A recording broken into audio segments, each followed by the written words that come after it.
நீதிமொழிகள் 22ஆம் அதிகாரம். திரளான ஐசுவரியத்தைப் பார்க்கிலும் நற்கீர்த்தியே தெரிந்து கொள்ளப்படத்தக்கது, பொன் வெள்ளியைப் பார்க்கிலும் தயையே நலம்.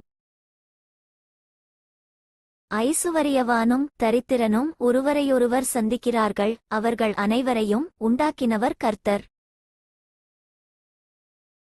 விவேகி ஆபத்தைக் கண்டு மறைந்து கொள்ளுகிறான், பேதைகள் நெடுகப்போய் தண்டிக்கப்படுகிறார்கள். தாழ்மைக்கும் கர்த்தருக்கு பயப்படுதலுக்கும் வரும் பலன் ஐசுவரியமும் மகிமையும் ஜீவனுமாம்.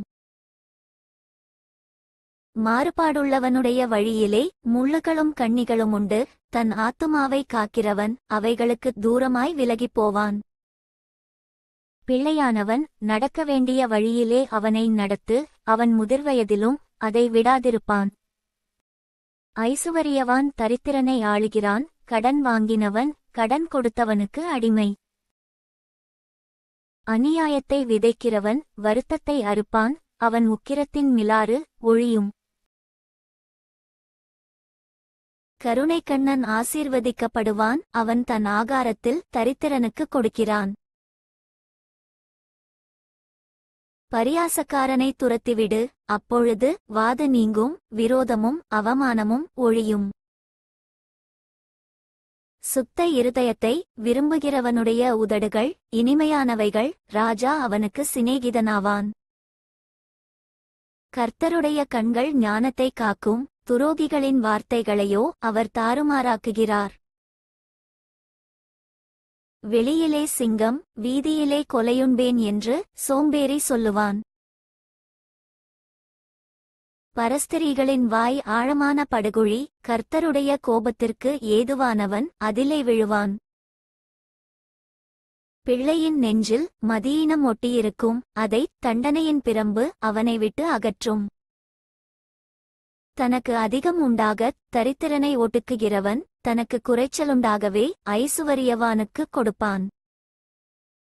உன் செவியைச் சாய்த்து ஞானிகளுடைய வார்த்தைகளை கேட்டு என் போதகத்தை உன் இருதயத்தில் வை. அவைகளை உன் உள்ளத்தில் காத்து அவைகளை உன் உதடுகளில் நிலைத்திருக்க பண்ணும்போது அது இன்பமாயிருக்கும். உன் நம்பிக்கை கர்த்தர் மேல் இருக்கும்படி இன்றைய தினம் அவைகளை உனக்கு தெரியப்படுத்துகிறேன்.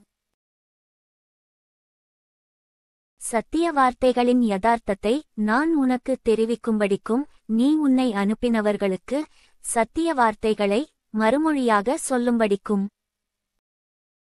ஆலோசனையையும் ஞானத்தையும் பற்றி நான் உனக்கு முக்கியமானவைகளை எழுதவில்லையா? ஏழையாயிருக்கிறான் என்று ஏழையை கொள்ளையிடாதே, சிறுமையானவனை நியாயஸ்தலத்தில் உபத்திரவப்படுத்தாதே. கர்த்தர் அவர்களுக்காக வழக்காடி அவர்களை கொள்ளையிடுகிறவர்களுடைய பிராணனை கொள்ளையிடுவார். கோபக்காரனுக்கு தோழனாகாதே, உக்கிரமுள்ள மனுஷனோடே நடவாதே. அப்படிச் செய்தால் நீ அவனுடைய வழிகளைக் கற்றுக்கொண்டு உன் ஆத்துமாவுக்கு கண்ணியை வருவிப்பாய். கையடித்து உடன்பட்டு கடனுக்காக பிணைப்படுகிறவர்களில் ஒருவனாகாதே. செலுத்த உனக்கு ஒன்றுமில்லாதிருந்தால் நீ படுத்திருக்கும் படுக்கையையும் அவன் எடுத்துக்கொள்ள வேண்டியதாகுமே.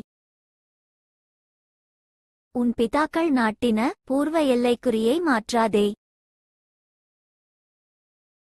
தன் வேலையில் ஜாக்கிரதையாயிருக்கிறவனை நீ கண்டால் அவன் நீசருக்கு முன்பாக நில்லாமல் ராஜாக்களுக்கு முன்பாக நிற்பான்.